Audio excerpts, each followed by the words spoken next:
और हम सबको यह गौरव हासिल है कि इस प्राचीनतम और विशालतम लोकतंत्र के हम सब नागरिक हैं।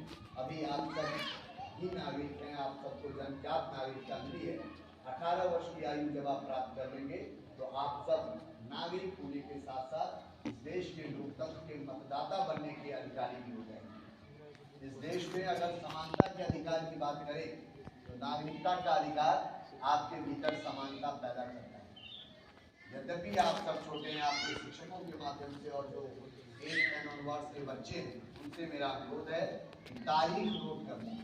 20 मई 2024 को आपके मधुबनी लोकसभा क्षेत्र अंतर्गत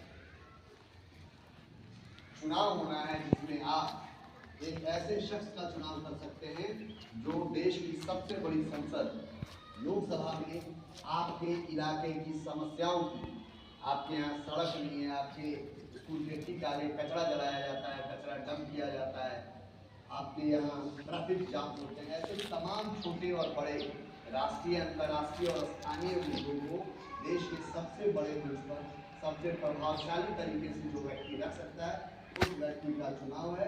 इसीलिए आप सब अपने घरों में आज जाएंगे तो अपनी मम्मी और पापा से पूछेंगे कि देश में चुनाव का मतलब क्या है, लोकसभा के प्रत्याशी को वोट देने के फायदे क्या हैं, नुकसान क्या है।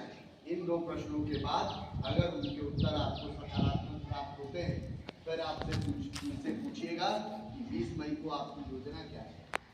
20 मई को दैनिक क्रियाओं से निवृत्त होने के बाद आप सबसे पहले क्या करेंगे। बहुत अच्छे स्लोगन कुछ कविताओं के माध्यम से पढ़े गए।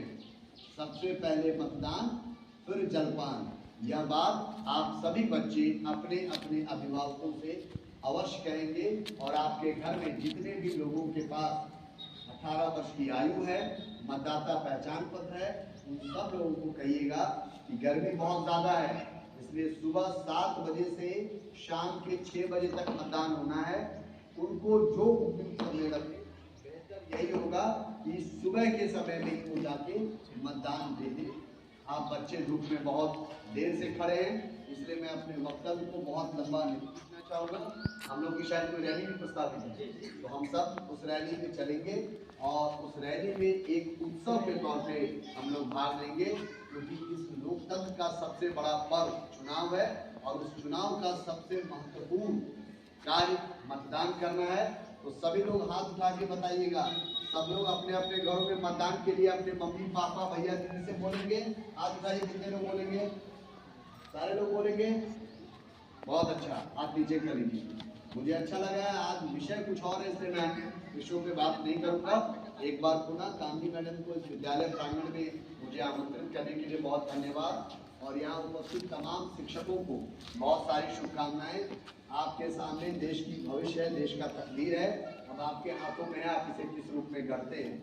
आज 2 तारीख है, अगले 17 दिन अगर विद्यालय खुला हुआ है तो मेरा सभी शिक्षकों से अनुरोध है जो खासतौर पर क्लास टीचर हैं, अपनी अपनी कक्षाओं में लोकतंत्र, मतदान और मतदान में भारत में भागीदारी, इस विषय पे आप जरूर 2 मिनट बात करें, क्योंकि इस देश में अभी भी जो चुनी हुई सरकारें हैं वो देश के कुल मतदान का 50% भी प्राप्त नहीं कर पाती है। केवल मधुबनी जिले में अगर हम बात करें तो 100 अगर मतदाता है तो मात्र 57 मतदाता मत देते हैं। अगर मात्र 57 लोगों ने मत दिया है तो उसमें जो सबसे ज्यादा मत आता है वो 50 से भी कम हो जाता है। इस प्रकार जिस व्यक्ति को हम चुनते हैं वो हमारी बहुमत की आवाज नहीं होती है। एक व्यस्त लोकतंत्र की निशानी ये है कि उस व्यस्त लोकतंत्र में जिसकी निर्वाचित सरकार हो उसके पास इस देश के मतदाताओं का बहुमत होना चाहिए। तो हम सब की कोशिश, आज की रैली की कोशिश यही है कि हम सब मधुबनी लोकसभा क्षेत्र अंतर्गत कम से कम 70% मतदान करें। इसी आशा, इसी उम्मीद और इसी अपील के साथ बहुत बहुत धन्यवाद।